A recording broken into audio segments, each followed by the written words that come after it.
Olá, gente, tudo bem? Bem-vindos novamente a mais um vídeo no canal.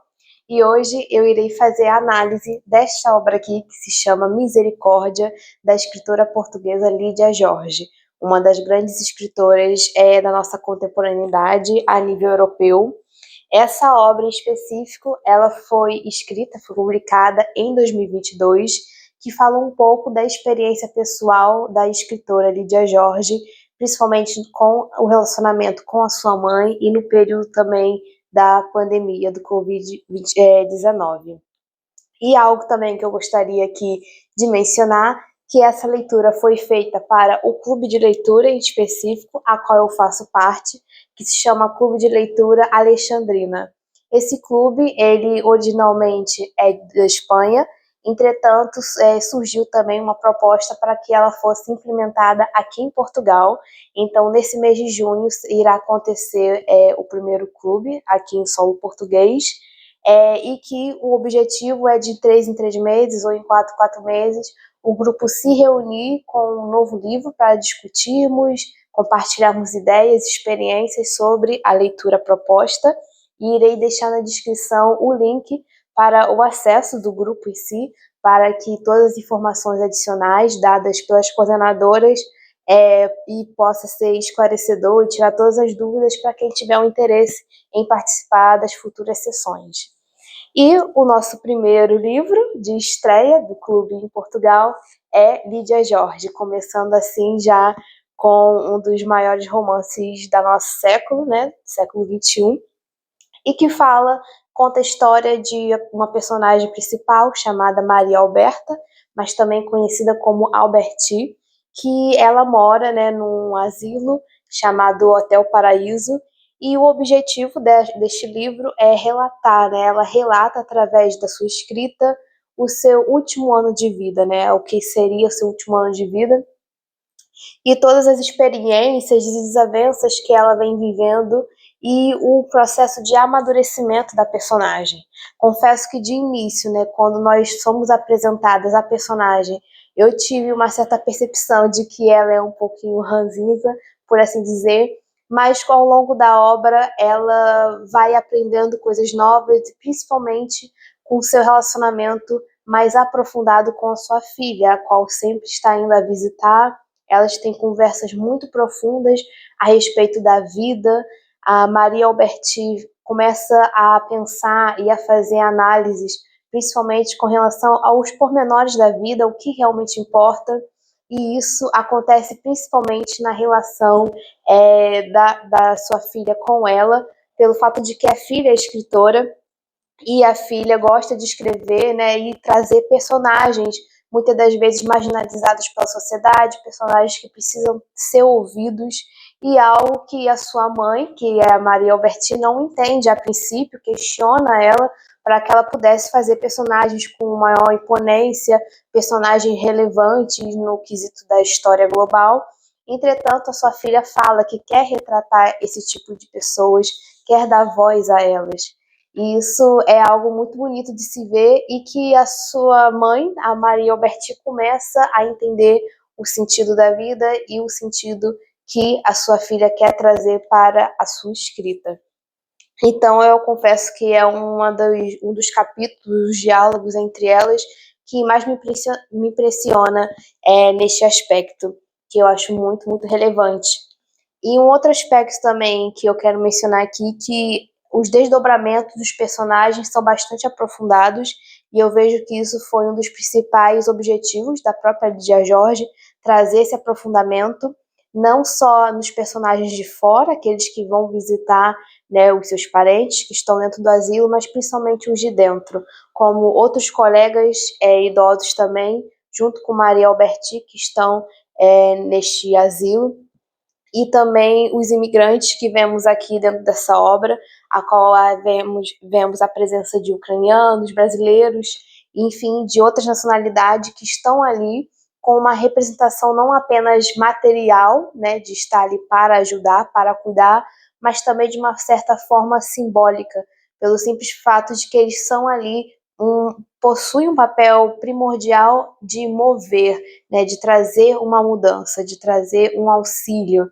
né, que pode ser interpretado de diferentes maneiras, não apenas um auxílio físico, material, como eu disse anteriormente, de dar banho, de cuidar, de preparar uma refeição, mas também um auxílio mental, né, que através de cada personagem, cada experiência de vida que cada um tem, isso acaba trazendo uma reflexão para a vida daqueles que estão ao seu redor e principalmente, nesse caso, para a personagem Maria Alberti. Algo também que eu acho muito curioso em uma das entrevistas que Lídia Jorge deu é que ela afirma, né, que o mundo, né, que nós vivemos, praticamente existe também um mundo à parte que é o que está na nossa cabeça.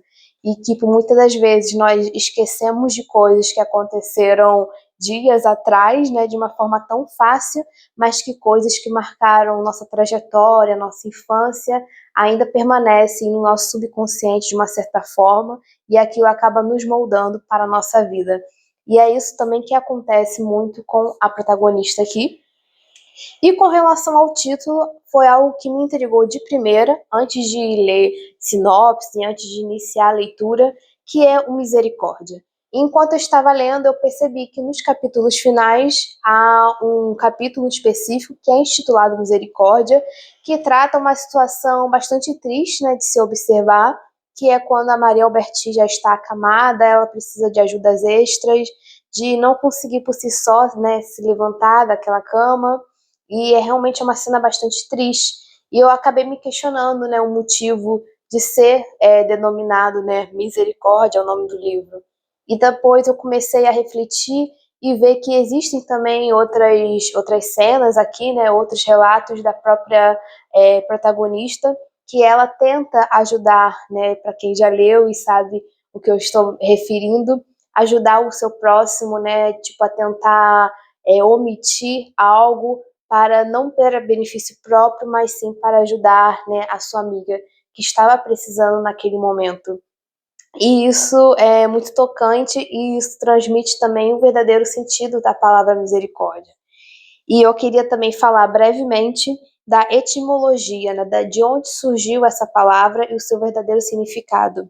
Pois a palavra misericórdia, ela remonta aos vocabulários latinos miseris, cor e dare, que podendo ser traduzido pela expressão dar de coração perante a miséria, e referindo-se também a uma capacidade de nos compadecermos com a condição alheia e que é exatamente aquilo que a Maria Alberta faz e aquilo que ela vai aprendendo ao longo, né, da sua trajetória, desse um ano antes de sua morte.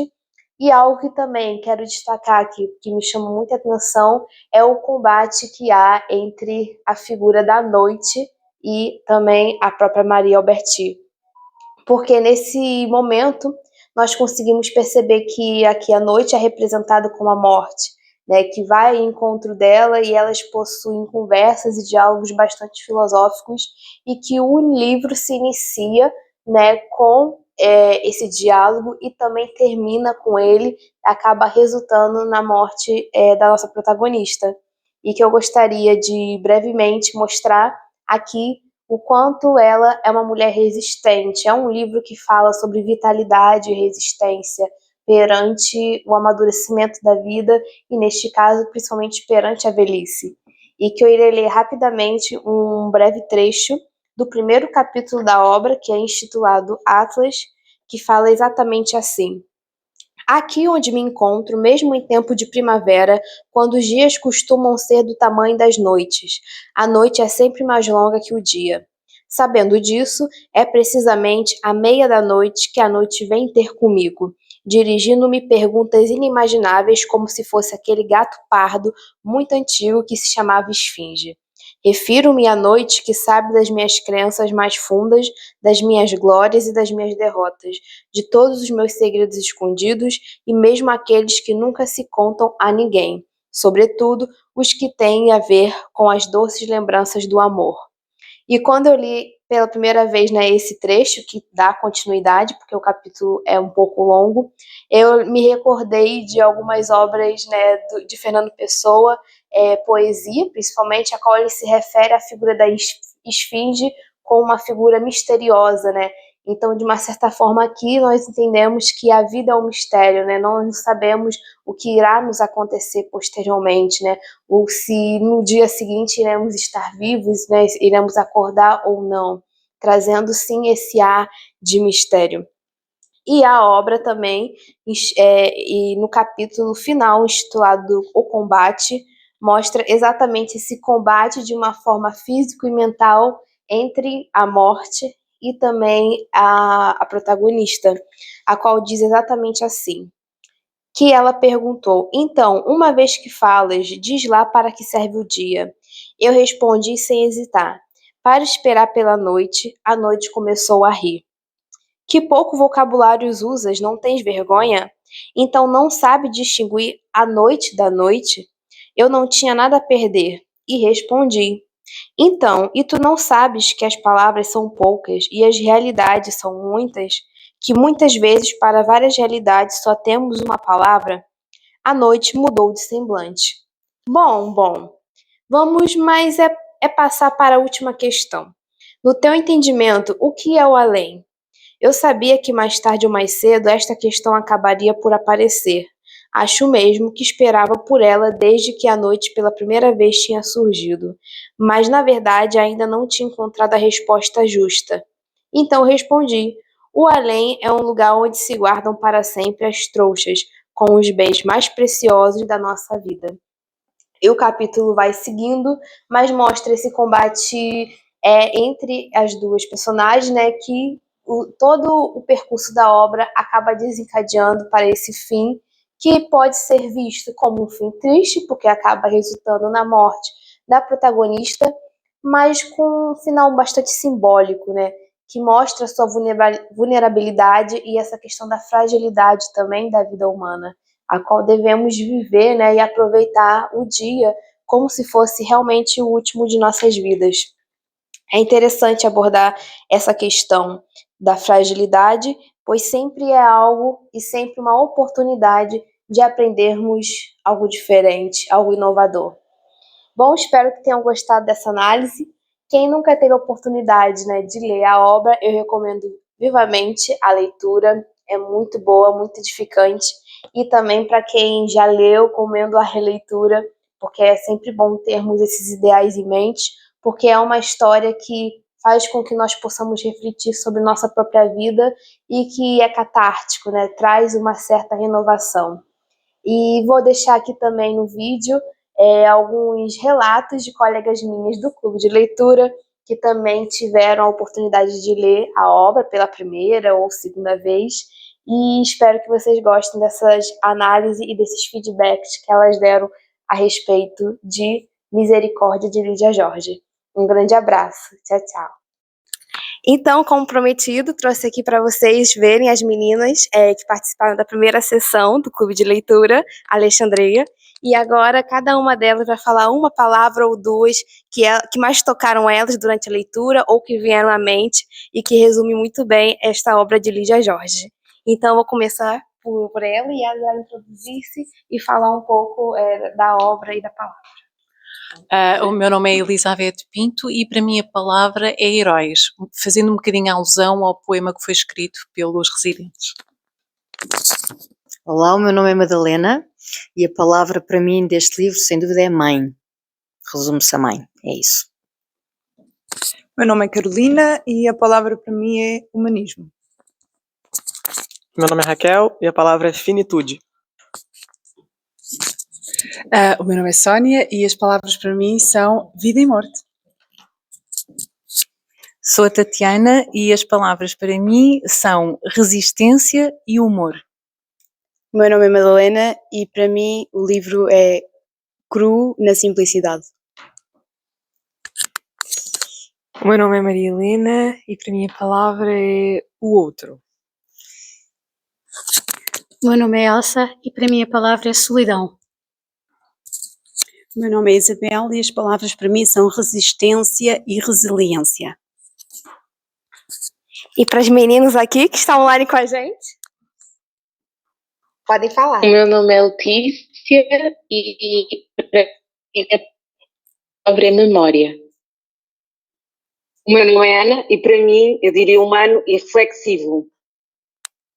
E é isso, eu gostaria de agradecer primeiramente as meninas por ter participado do vídeo, foi muito bom o compartilhamento e também faço convite para quem quiser, vou colocar o link no nosso clube de leitura com as duas coordenadoras que são responsáveis por fazer tudo isso acontecer, para que na próxima sessões, quem tiver oportunidade de também entrar com a gente, será muito bem-vindo e eu acredito que com essa análise toda do vídeo que eu fiz e também com as palavras das meninas, eu acredito que vocês tenham ficado curiosos para ler a obra de Lídia Jorge, para quem nunca teve oportunidade de ler, ou para quem também gostaria de reler novamente. É uma boa oportunidade. Até já!